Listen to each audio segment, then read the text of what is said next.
Welcome to the A World of Difference podcast.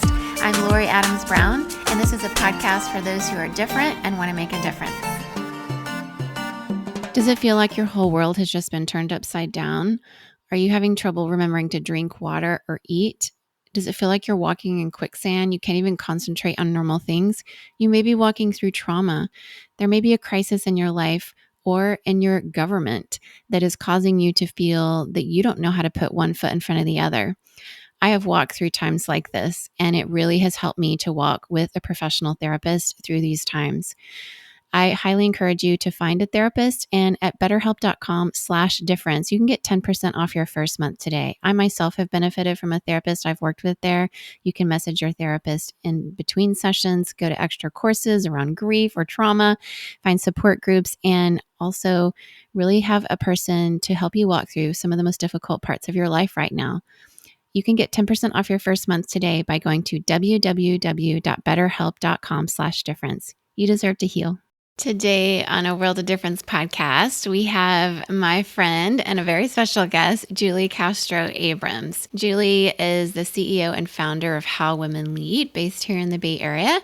And she's also an expert on building boards that add a strategic advantage, including proactive searches for women on corporate boards specifically. As an experienced CEO and sought-after speaker in entrepreneurship and How Women Lead, she's widely recognized because of her unique ability to connect people and facilitate rich conversations that really make change happen. Julie partners with terrific CEOs to build high-performance multicultural teams, in particular boards that make organizations better. She has a successful consulting practice with leaders she admires to achieve their growth and breakthrough goals, and Julie's commitment to justice and community are well known in her personal and professional endeavors.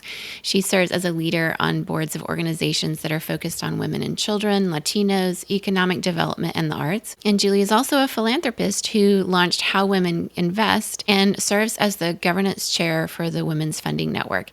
Thousands of new businesses attribute their launch and growth to her support, which has resulted in millions toward the economic growth in communities. She's a leader in the nation's movement to build and fund startups, and she's won many awards, including the Job Genius Award, Morgan Stanley Innovation Award, Cisco Innovation and Technology, Women Who Could Be President, League of Women Voters, Stevie Award for Best Nonprofit Executive, Human Rights Award from the Commission on the Status of Women, and the Women of Color Action Network, Leadership California, and Marin's Hall of Fame in 2011. Julie is also just an amazing human being with a lot of just joy and compassion and a lot of collaboration that she brings to the room, where she has created an organization for women to support one another and all rise together in ways that affect communities, families, men, boys, and all of us as we see women supporting each other. So I'm very honored today to have her joining us today on the show. So a very warm welcome to Julie Castro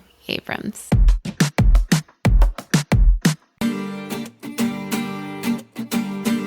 Hi, Julie. So excited to have this conversation with you today, and welcome to a World of Difference podcast. Me too. Well, we've gotten to know each other over the last several months of getting involved, for me, in How Women Lead, and we're going to get into a lot of that in just a bit, but I wanted to start off by giving you a chance to share with us, what are some of the cultures and places that have shaped who you are today? I love that question. I grew up in the United States in the Midwest. And what's very interesting is I grew up in what I consider a pretty homogenous environment. We were Catholic and most people were Protestant, but that was like the biggest diversity there was. And so when I went to college, I was like, oh my God, look at all these people from all over the world with different backgrounds. And to me, it was like this moment of like a light bulb went off. And I thought, how magnificent to really get to know people from different backgrounds and what makes them tick and just the richness of the world. And I ended up even marrying an immigrant and have spent my life really, leaning in and trying to understand where other people are coming from. I feel like it humbles all of us, but it's to me, it's just the greatest joy in life. I even have a Rwandan daughter that we brought into our home and our family. And so, any holiday, it's like we got some Rwandan food, we got some Mexican food, we got some, California, because that's where I live now. It's, to me, it's the greatest. I mean, it's the greatest gift and so much fun. I agree. And so much of the world and the cultures is the food. And to love the food of a certain culture often communicates that we love the people in that culture. And probably for you and me, who kind of maybe are foodies, it's not so hard. But yeah, there's something special about sharing meals together and getting to enjoy each other's foods. And then there's often stories behind those foods. So as you've traveled, I know you've traveled quite a bit in your career and even the work that you do with How Women Lead. What are some of the significant lessons you think you've learned from traveling, both personally and professionally? Well, it's very easy to kind of get absorbed with, especially in the United States, let's be clear, center your culture as if it's the center of the world. And there's some wonderful things about the culture in the United States, but it's such a blend. I actually feel like by traveling around the world and seeing the similarities about things in other countries, for example, that to me, that's so very instructive. We're so individualistic here in the United States, and almost everywhere else in the world that you go, it's a society that prioritizes people in community and supporting each other, and the importance even of family as community, right? Both. And to me, I've ended up adopting so much of that in how I've built my own life and my career. I literally run a network of women. So I'm like, it's all about the big tent and us needing each other. But even with my own family, like my kid, we lucked out. Our kids are fantastic. They're adults now. But a lot of that, I think, is because they grew up in a bicultural family. And I'll just give you this is kind of a random example. But in the United States, there's a cultural acceptance that kids will be mouthy to their parents, will yell at them, slam doors, say, I hate you in their high school years. There's stuff like that, right? That doesn't happen in other countries. And it's not because of some oppressive thing. Actually, in watching my husband, who's Mexican, and how he's so respectful of me and everyone around him and our kids. Our children would never be disrespectful to him. It would not even occur to them. It wouldn't be that they would be threatened. It would just be the most terrible thing that they could possibly do as human beings. And so what you can do is you can kind of pick from all the best things of each culture, right? You can still have some of the hard driving individualist stuff of the United States, but some of the other beautiful things that you can capture from other cultures, which frankly have proven thousands and thousands of years of value. It really creates beautiful societies. So whether it's at work or at home, I feel like I've integrated so many other cultural frames. And you talked about food, but I also speak a couple languages. And the ability to not just say words, but literally think in and communicate in another culture and language, right? It gives you a whole new perspective on what's valued in that society and how people interrelate with each other. For example, in Spanish, there's different interpretations in different countries of Spanish language, right? But there's certain layers of respect that is baked into usted versus tú, and like all these different things that's really important. And so to me, all of that is so rich. And what a gift to be able to embed yourself in a couple different cultures throughout your life and to sort of explore those things.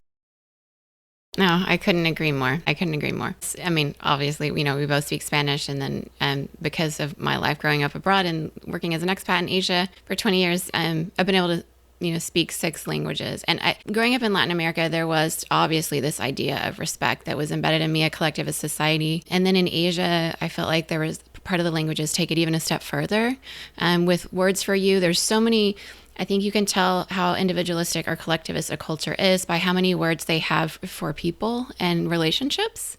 And, even titles we would give people in Indonesian, you'd always, when you met someone, have to figure out the hierarchy immediately. Like, were they born one day before you? Like, I have twins 6 minutes apart, and one of them in Indonesian would have to refer to the other one as an older brother. There's just these hierarchies embedded in respect, and there's good and bad of that, right? There's sometimes where it bounds you to not have a voice in certain situations, but in so many cases, it's beautiful, and it shows that you're a part of something greater than just your job title. I think that one of the things I really love about what you've created with How Women Lead is this supportive network of each other. We're not going to get away from the fact that some women have jobs in a corporation that might be a title that is more respected than another. Somebody might make more money, get more compensation. Somebody might have more board seats than someone else. But what I've really enjoyed about How Women Lead is the supportive network that you've created. And it surprises friends that I bring into it that you can't really oversell that we do live out the Credo. So I'd love for you to share the Credo with us.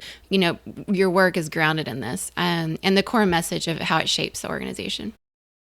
Well, the core culture in the United States as it relates to women is problematic for many of us. And actually, who you are in the American culture has a big impact on how you experience it, right? So I'll start by saying what it is, and I'll talk about some of the variations I've seen. Everybody listening, if you know the United States, you probably have heard of or seen that movie, The Mean Girls, right? And if you think about in your own life, people talking about other people, well, that happens in lots of cultures. Let's be clear. It's not just in the United States. But how we view other human beings and what's allowed in how we talk about them. And so this is what we know. We know all people, women and men, tear down women, especially women leaders. And it is dangerous and terrible. And if you're a woman leader, you felt it. You have bruises. It makes you often wonder if you're good enough or if you should step down. And in fact, I have tons of examples of women who step out. So we ask women to be fierce advocates for each other, actively spend effort doing what you do, Lori, automatically all the time, which is I'm going to actively make an effort to support and advocate for other women. And I will stop myself as much as I possibly can from tearing down other women. We're all on a journey. I slip up when I'm tired or emotionally wrought. It's easy to just I can't believe that person, But if you can really try your darndest to look at people, well, with my children, I even talk about in our home life of generosity of spirit. Start with the assumption of care and kindness and generosity for someone else. So if we all were fierce advocates for each other, if we all said yes to helping each other and making introductions, be deal makers, help each other get business opportunities and whatever it is, actively said yes to helping each other. If we reinforced her voice when she speaks up, there's so many issues. There's a lot in the United States about when you're in a meeting, women speak up and say something and people ignore them. And a couple minutes later, it's the guy's idea. I remember that happening when I was 8. I mean, it's ubiquitous. It happens throughout your life here in the United States. And so to be able to say, hey, Lori just said that same thing, or Lori just said something great. Let's all take a minute and recognize it. You can even quantify it in the media where women's voices are not referenced in business and finance news, even though they're represented as leaders in those areas. And then finally, a lot of us women are told in the United States, and this is in a lot of cultures, to be less visible, to not take up space, to physically shrink, cross your legs. But also a lot of us are I'm the behind the scenes person. Well, someone has to be the behind the scenes person, I guess. But if you define yourself that way and you put a box around yourself, there's a Marianne Williamson poem that's when you let your light shine, you unwittingly give other people permission to do the same.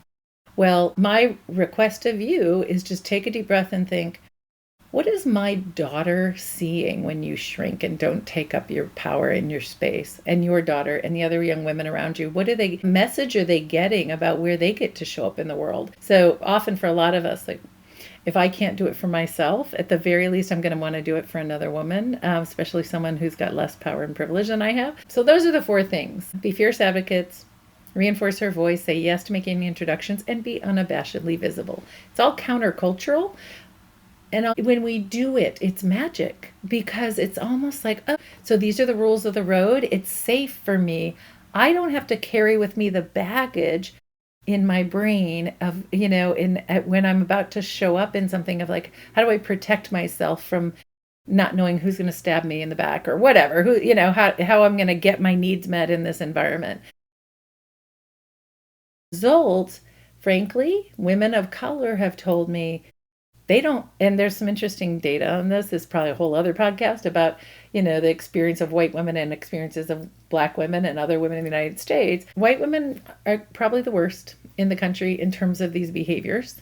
In fact, a lot of women of color say, well, when we're together, we do these things, but we come to How Women Lead stuff because that container means white women are going to be kinder and more respectful and better to us. I'm just reporting what it is, of what I hear as a white woman from the Midwest.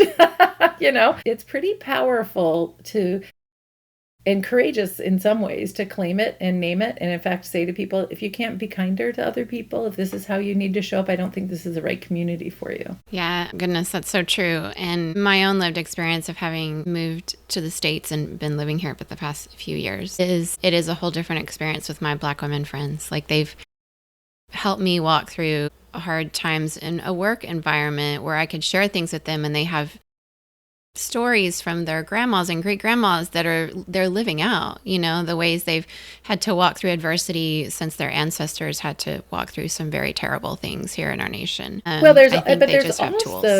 there's also a cultural narrative of let's celebrate and lift up. I'm going to just talk about Black women because there's an interesting 20-year longitudinal study that a woman, a Dartmouth professor, Dr. Ella Bell, that I really admire, did. She looked at white women and Black women's leadership trajectory over 20 years. And what are sort of some of the fundamental things that happened earlier in their life and cultural things that impact their ability to lead. And Black women in the United States, this is in general, this is me, I'm reporting on her research, but are from the beginning of their lives celebrating other Black women and their power and their leadership and promoting and supporting other Black women. It doesn't mean there's probably messy cultural stuff too, but generally we're seeing much better leadership from Black women, frankly, because of a lifetime of preparation and frame. White women really, we don't trust other women. We don't necessarily trust our mothers, which is kind of an interesting thing that is part of this story, this research that she did. And it has a profound impact on us throughout our lives, and we should change it. To me, when I look, the day that in the United States we announced, my heart just sank because I had a conversation with someone, and the first thing this woman, leader, friend of mine said is, oh yeah, well, has she? And I said, stop, not in front of me. Stop tearing. I don't want to hear another word of tearing another woman down. I don't care what your politics are. It's about when a woman sticks out her neck courageously saying, I will run for the highest office in this country and one of the most important offices in the world, we should be supporting her and backing her up. It doesn't mean we blindly follow, but, talking about someone's likability or their pants or whatever stupid stuff we've said over time, it's just it's not acceptable to me. So how can we actually have the self-discipline to catch ourselves when the cultural stuff that we grew up with, I've got it, we all have it, but the stuff that needs to evolve.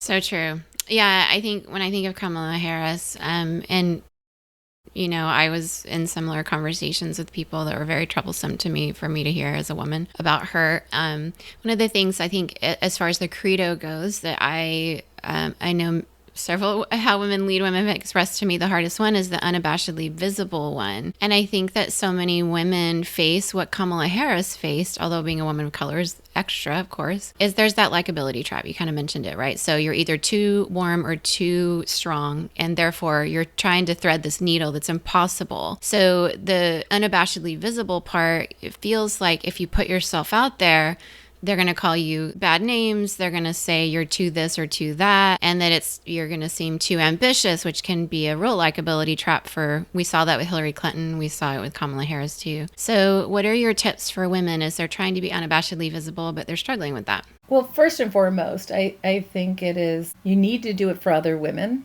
So if you can't do it for yourself, do it for other women. My daughter. But you just talked about Hillary and Kamala, and it's such a great, if you can step back from any emotions you feel about the two of them and you look at it like a study, what I believe happened is Hillary Clinton was whipsawed, and she was trying to listen to people telling her do this to be more likable, this, and what she came across as is inauthentic.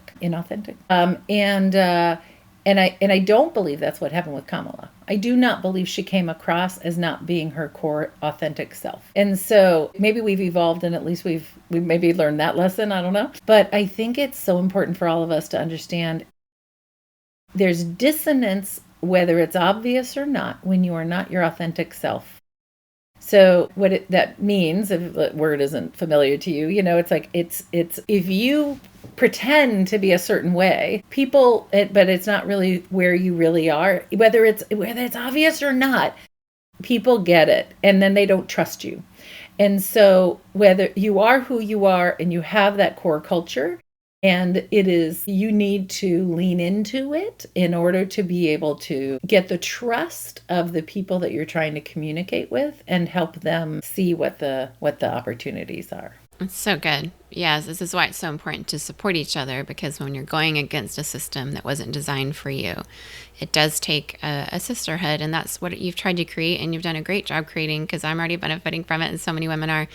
So I want to ask you this question. Many systems, case in point, are designed by men for men, whether it's workplaces and they set the temperature for men's bodies or all kinds of things, but it makes it difficult for outstanding women to be seen maybe as board ready specifically, right?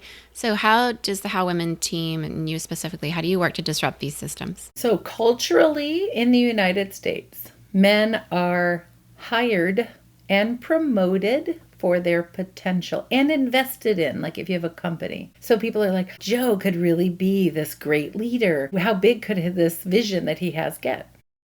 Women in our culture are hired, promoted, and invested in for what they've already proven they can do.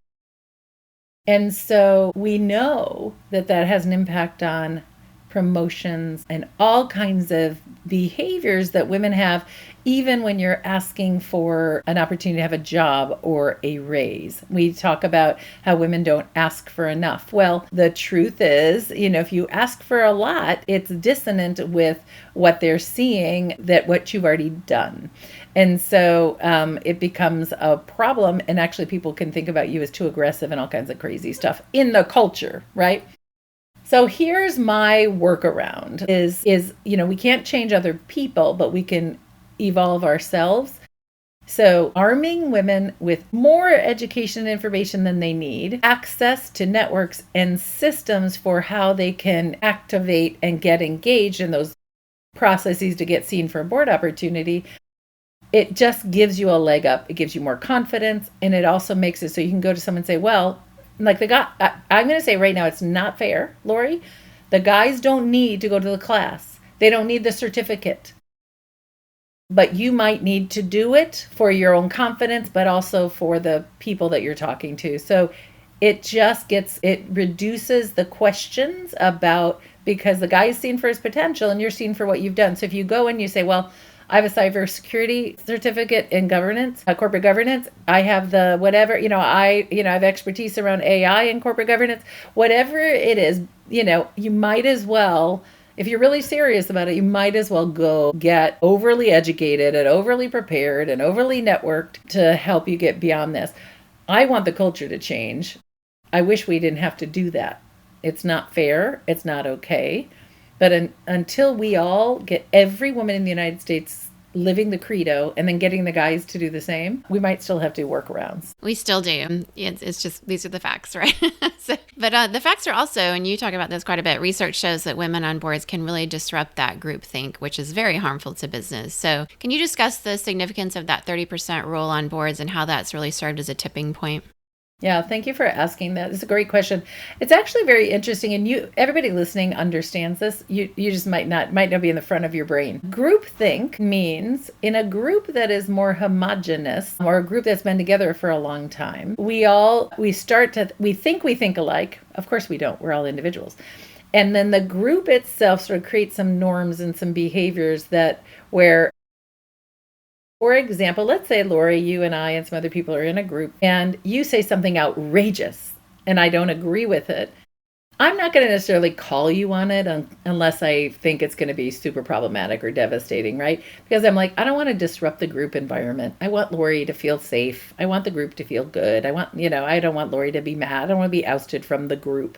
So you're protecting the group so much that you actually can make some bad decisions, sort of sweep things under the rug. You also often will have a norm that's like, well, Lori always does her homework on the finance, and she's better at finance than I am. So I'm just not going to ask questions because I'm just going to assume Lori's got the expertise. That's also not great, because what if Lori missed something? What if, whatever, or has some interest that is not, the group needs to be challenging. And so there's a whole, there's a bunch of research on it. You can research what the problems with groupthink are, but this is what we know. It's not about women. It's about actually having diversity that disrupts the groupthink. So it could be one woman and two men of color, but anyone who disrupts the way the group has been functioning before, because they're different kinds of people. So if everybody went to Harvard or Stanford or whatever, if you had a certain type of person, same age, same industry, same whatever, it's good to have diversity in a group, especially governing group. And what ends up happening is product recalls happen 3 times faster, 28 days faster. Think about that. You could have something that's dangerous, and we go to a meeting and we kind of think, well, Jane over there, she'll make sure that this is safe. I'm going to have to trust her because we always let Jane do the thing, and maybe Jane off her mark right then, or, who knows. In a group that is diverse, where people are not doing groupthink, everybody's going to come forward and participate more. They're going to prepare more. They're going to have their voice heard more because they're not protecting the group dynamic so much. Companies can have up to 30% better financial performance when you introduce a diverse set of leaders and governors on a board. Even investing behaviors. The other thing that happens is you're more in groupthink. This is kind of an interesting thing. You kind of demonize people that aren't part of your group. Sometimes it's lightweight, but sometimes it's pretty serious. So how you listen to, and sort of create solutions for your employees, your other investors, is actually, sort of better if you have a more diverse board. And ultimately, that sort of how you think about stakeholder management and shareholder management. What's happening in the United States is we have what we call activist investors that can be really disruptive. Great sometimes because they call out a board on behaviors that they should be paying attention to. So, for example, there's a lawsuit against the board of directors of Tesla because that board agreed to in any assessment, an outrageous financial compensation package for Elon Musk.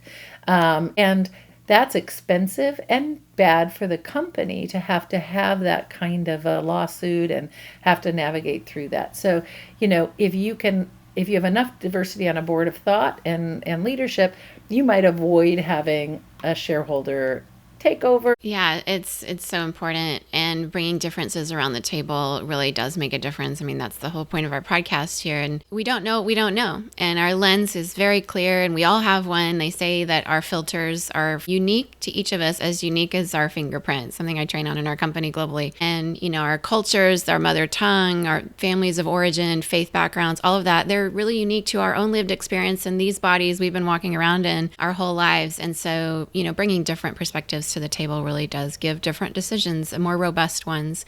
So, a lot of women have worked their careers as being the only woman sometimes, or being a minority, in their workplace. And so one of the things you're doing is do these retreats, places like Cuba and Mexico and Puerto Rico and Mill Valley. And they've been really pivotal in creating these networks of support for women, especially those aspiring to be on a board. What do you think are some of the unique ways that these retreats are game changing and empowering women in these unique ways? This is what's really interesting for senior women leaders who've been the only one in the room. You've had to evolve to fit the environments in which you're working so that you can be successful. It's an adaptive behaviors, right? What does happen, though, is you can get more and more isolated. So, a lot of us, and this happened to me, I was focused on my career and running a company and raising my family. And I woke up in my mid 40s and I was like, wait, like, I'm the most senior person in every room I'm ever in. And I don't mean oldest. I was in my mid 40s, which sounds young to me now. But I mentored everybody else and I felt pretty darn lonely. And I started bringing together women who had been CEOs of companies, who'd run stuff, who'd had similar backgrounds to me. I'm like actually now like advocating the groupthink almost. Being around people who could get me. Like Lori, when you and I met, I was like, oh my God, she's confident and strong and culturally interesting and explored the world and so much knowing and sense of being seen. I don't have to talk to you. I don't have to explain to you stuff about being in a bicultural family because you get it. And when you get around people who had similar leadership journeys and they get you, your whole nervous system relaxes. And then you can actually also think about like, oh, what could we do together? So what's very interesting is most of the women who come to How Women Lead have had a version of that only woman. I'm a little lonely at the top. And in your mid-40s, you actually wake up and you enter a life stage called middle essence. Middle essence. Like it's actually, if you look at, if there's a book about it, you really look into it, it's like a version of, like the opposite or a version of an adolescent. Like you're going through other changes about what do I want to be when I grow up. It literally starts to be a thing that you start thinking about in your mid 40s and early 50s. How do I want to live the rest of my life? Do I want to keep working in the same kind of environment, in the same kind of work that I've done, or do I want to shake it up? Do I want to now become an artist? Like there's a million things that it could be. And so I think that by bringing people together who have had that life experience, all of a sudden you feel seen and known, you feel okay, and you've developed friendships that you maybe haven't even had.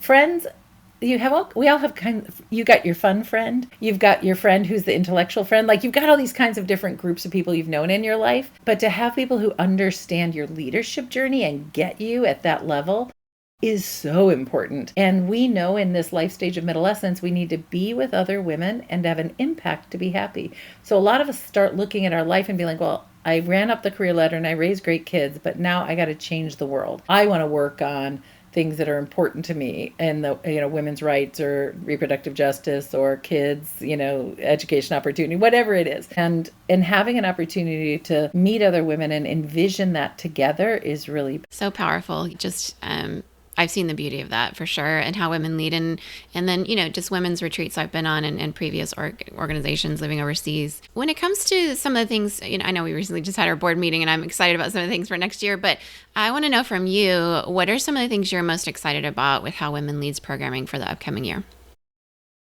Well, we're evolving in our theory of change, which is how do you make change in the world has evolved. And we've actually been able to show that again, I'm such a nerd, there's a book about this, but if you work on policy work, you work on movement building, which means like getting a lot of people to move in the same direction or their hearts and minds.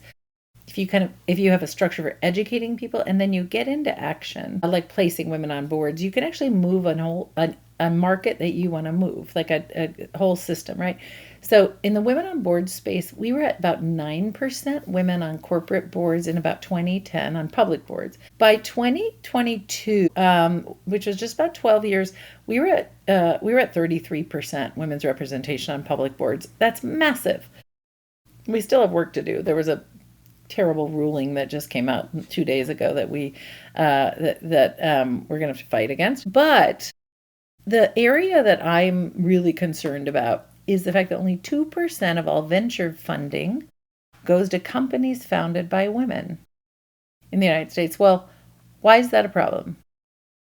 Well, do you care about pay equity and women getting paid equitably? It's a big problem in the United States. In fact, my daughter had an experience where she was hired. They did an audit of compensation and she got a 40% increase in her salary because at 23 she was making that much less than boys her age, men, whatever you call a 23-year-old.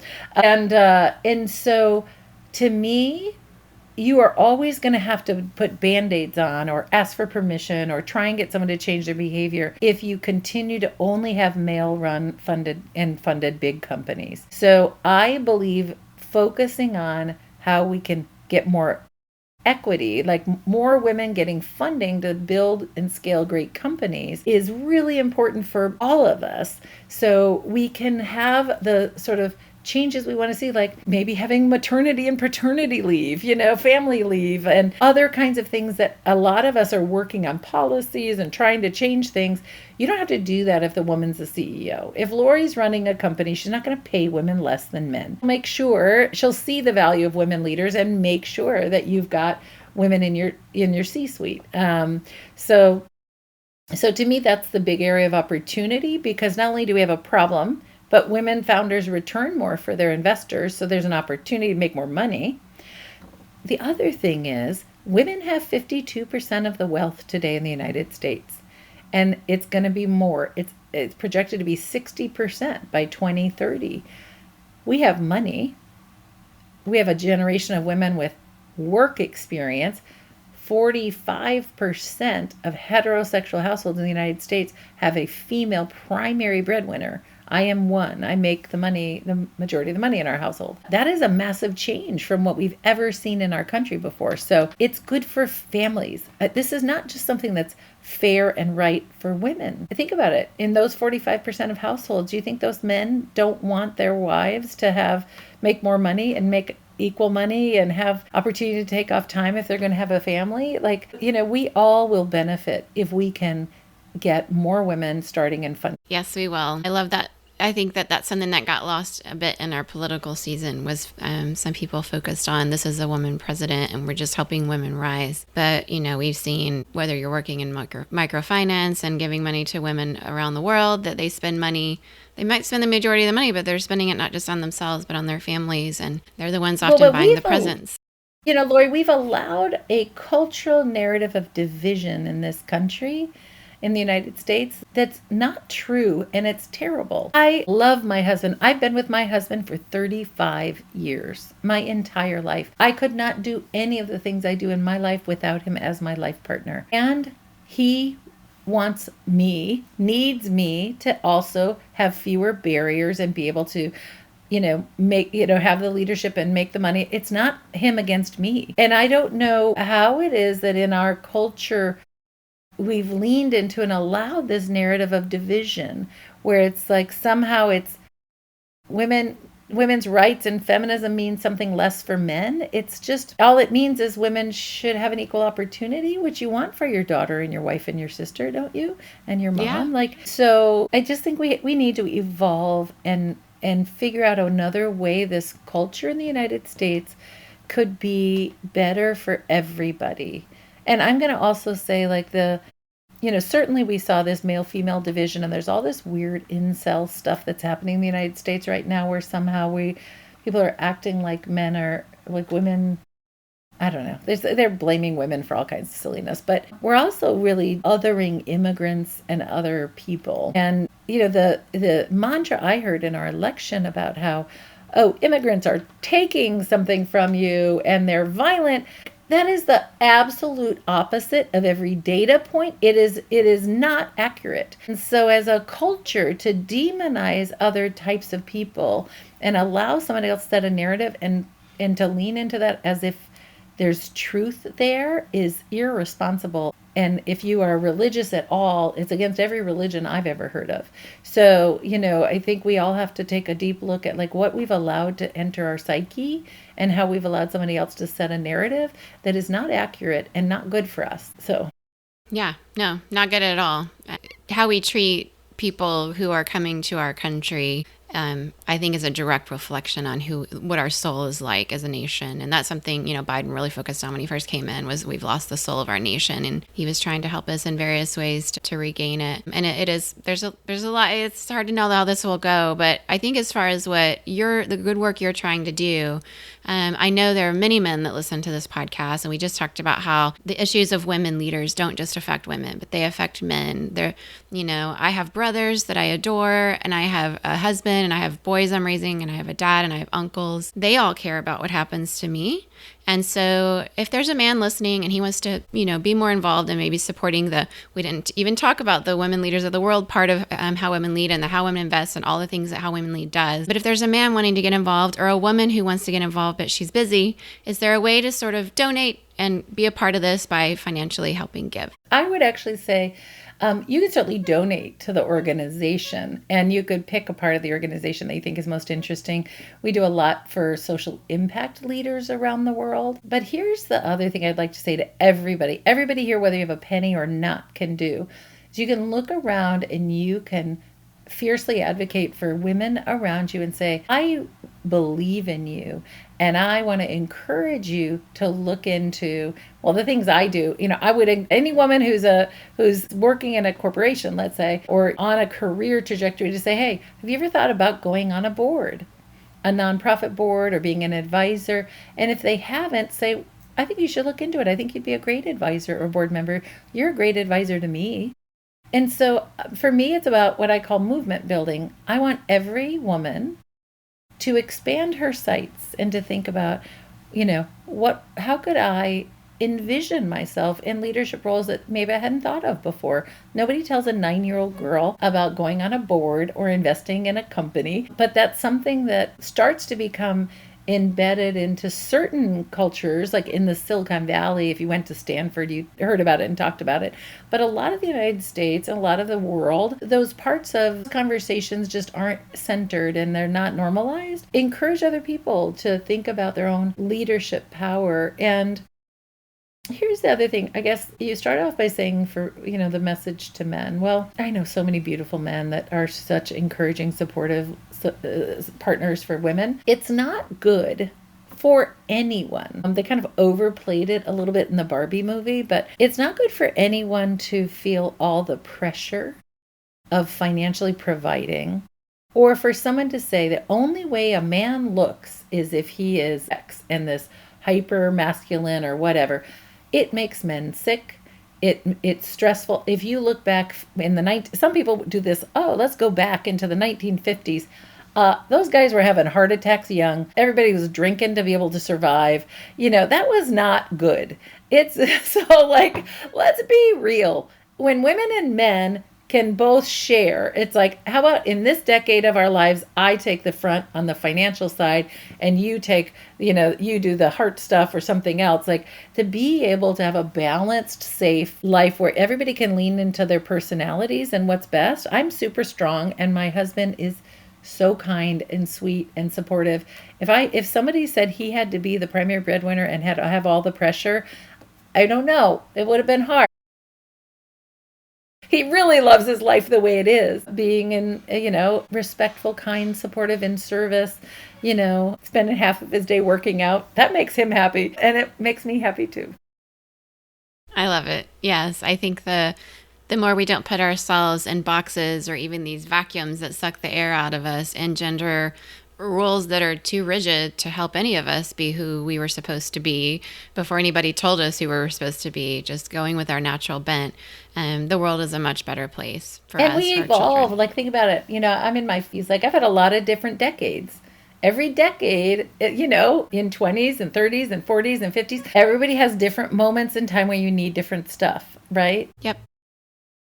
So... Absolutely. Well, thank you for this conversation. I'm going to have you hang out with our difference makers on Patreon and ask you one more question. But for this conversation, can you leave us with where people can find you if they want to know more about the work that you do? www.womenlead, women with an LEWON.com, howwomenlead.com. You can also find me, Julie Castro Abrams, on LinkedIn. We've got about 250,000 people who follow us on LinkedIn in the How Women Lead group. And you find great information all the time. You can get up-to-date information on what's going on in the boardroom and the investing and women's leadership. And that's right. Thank you so much for being on today. I really appreciate you, Julie, and the difference you're making in the world. I hope you were inspired by that conversation as much as I was. There were so many new things I learned about Julie just in that conversation. She's the kind of person that has so many parts of her life and her work that make her not only interesting, but also really inspiring. It's when you meet people like Julie who are really disrupting systems that aren't working for everyone, there's just a boldness there. And there's also, you don't meet many people, at least I haven't, of all the places I've lived and worked around the world, who I would sort of describe as both brain and heart. She's equally as intelligent and knowledgeable as she is full of just joy and support and desire to help others and really to be a good friend to many. The organization that she's created and she's invited me to be on the Silicon Valley executive board of, which is How Women Lead here in the Bay Area, is really a game changer for so many women, and me included. It's just a space where it feels different in all the really best kinds of ways, where women can amplify each other's voices, reinforce their voices, give people an opportunity to be unabashedly visible and not have to be ashamed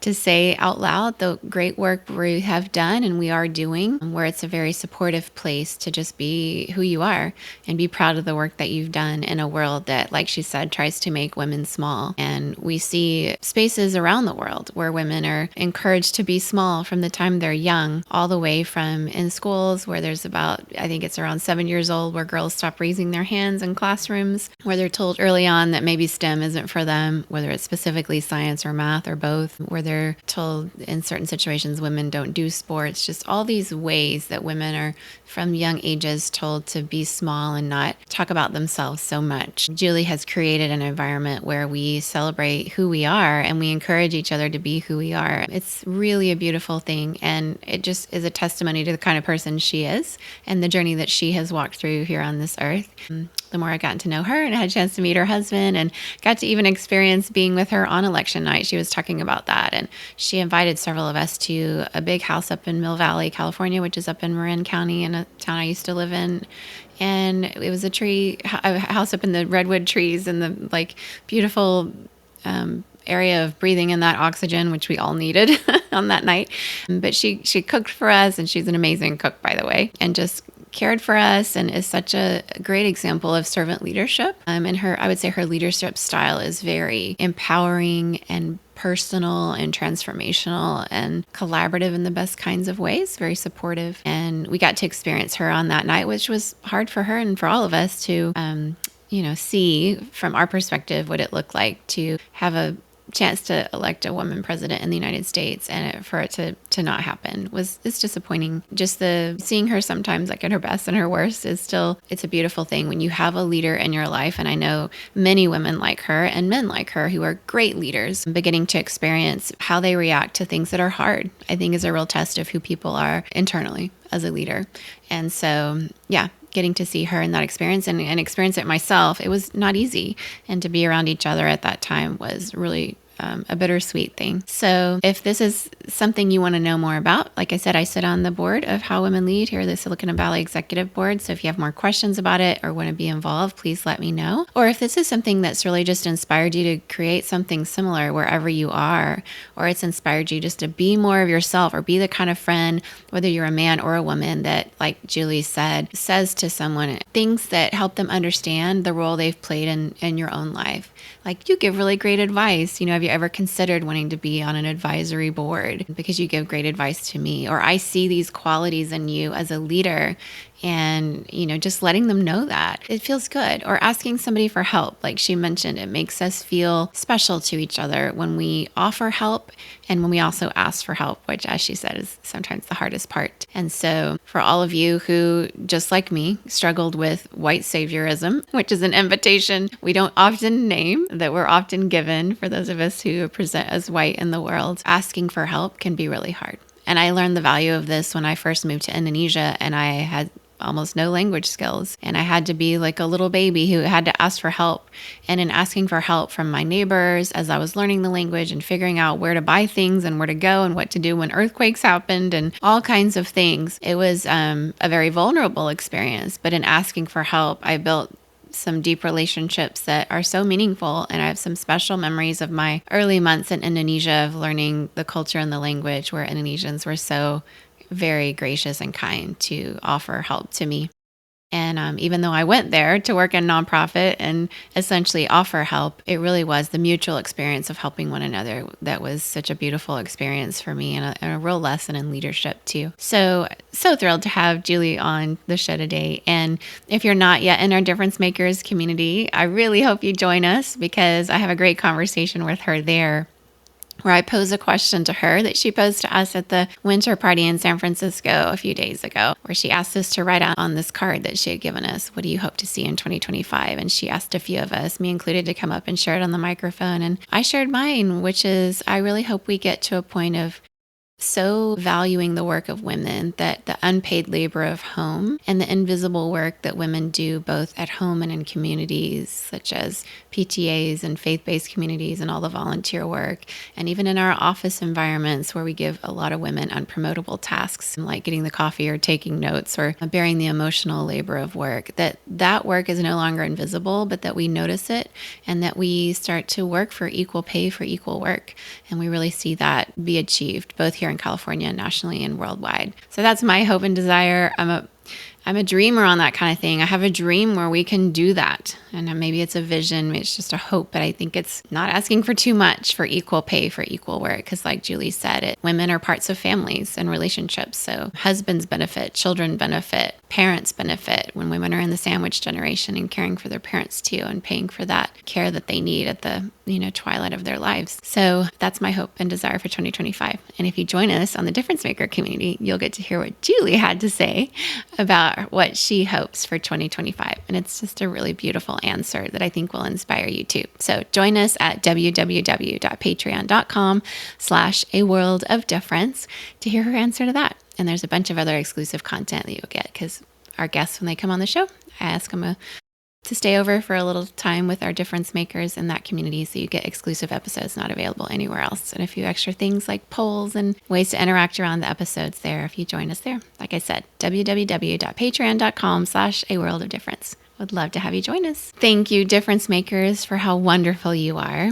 I know many of you are preparing for a holiday season wherever you are around the world, and I do hope that you take some time just to practice some self-care, to notice how you're feeling in the busyness of all holiday prep and caring for others and doing all the things that you do, that you take a time to give a gift to yourself, which is just the gift of not canceling that thing on your appointment that gives you joy, but find something in your week and in your day that really makes you feel good, because you deserve that too, because you're such givers, all you difference makers. So thank you for joining us today for this very inspiring conversation with the remarkable, the outstanding Julie Castro Abrams. And I will link all the information to find her on LinkedIn and for How Women Lead, which is www.howwomenlead.com, in the show notes, so you can find her and all the great work she's doing. She's a very sought after speaker. So if you just Google her name, you'll see her in other interviews and writing articles and doing all kinds of amazing work here in the US and worldwide. Thank you for who you are, and keep making a difference wherever you are.